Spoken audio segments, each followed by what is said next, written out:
ఒక్కర్లేదు.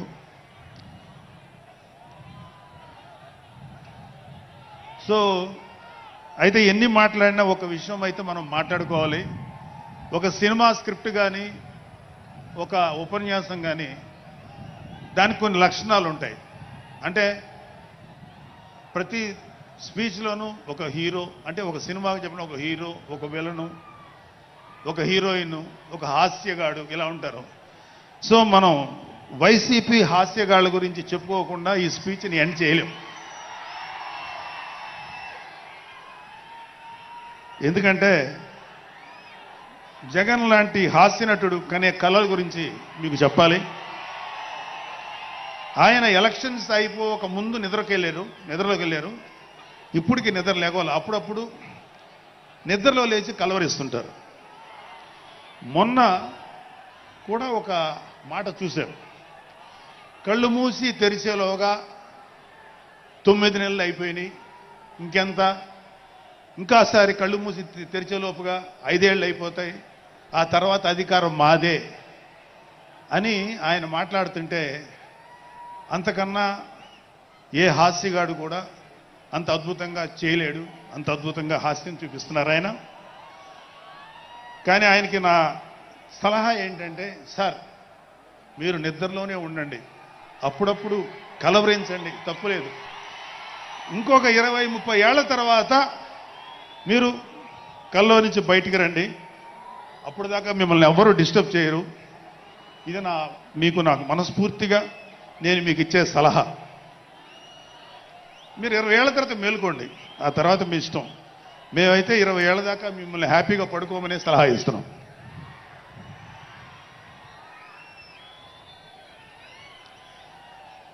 So ఆంధ్రప్రదేశ్లో పవన్ కళ్యాణ్ గారి యొక్క చొరవతోటి ఏర్పాటైనటువంటి ఈ కూటమి ప్రభుత్వం ఎన్ని చోట్ల ఎంత పెద్ద సక్సెస్ అయిందో, ఎంత 164 సీట్లు సాధించే దిశగా ఆయన ఎంత కష్టపడ్డారో మనందరికీ తెలుసు. అయితే మా అదృష్టం ఏంటంటే ఇక్కడ పిఠాపురంలో జరుగుతుంది కాబట్టి పిఠాపురంలో ఎలక్షన్స్ ఎలా జరిగినాయో ఒక 2 మాటలు చెప్పకపోతే, నేను పిఠాపురంలో పనిచేసి పిఠాపురం అభిమానుల యొక్క అభిమానాన్ని చూరగొన్న పవన్ కళ్యాణ్ గారికి, అలాగే పిఠాపురం యొక్క జనసైనికులకి, పౌరులకి నేను కృతజ్ఞత చూపించినట్టు అవుతుంది. సో వాళ్ళ కోసం ఈ 2 మాటలు మాట్లాడుతున్నాం. సో పవన్ కళ్యాణ్ గారు పిఠాపురంలో మమ్మల్ని పనిచేయమన్నారు.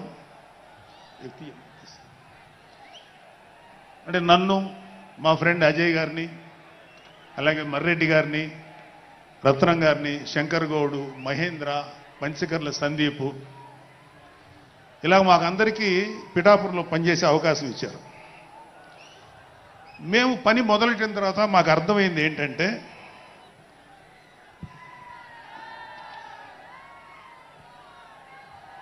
పవన్ కళ్యాణ్ గారికి ఆల్రెడీ ఇక్కడ విజయం ఖరారైంది.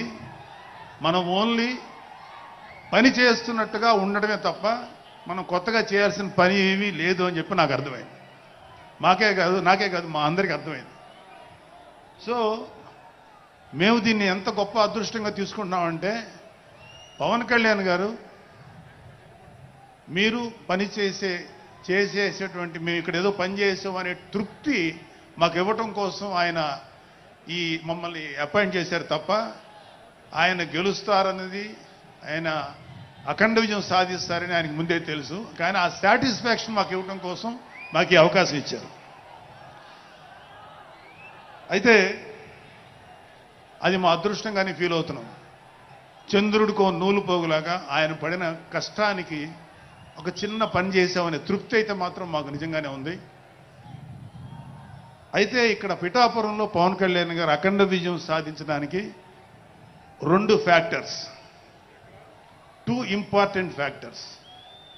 ఒకటి మన ప్రెసిడెంట్ జనసేనాని పవన్ కళ్యాణ్ గారు అయితే, రెండో ఫ్యాక్టర్, నాట్ వ్యక్తి, ఫ్యాక్టర్ పిఠాపురం జనసైనికులు, పిఠాపురం పౌరులు, పిఠాపురం ఓటర్స్. వీళ్ళిద్దరూ లేకపోతే మేము ఏమి చేసినా ఏం ఉపయోగం లేదు. సో మాలో ఎవరైనా ఇంకెవరైనా సరే పవన్ కళ్యాణ్ గారి విజయానికి నేనే దోహదపడ్డాను అని ఎవరన్నా అనుకుంటే అది వారి కర్మ, అంతకంటే ఏం చేయలేం.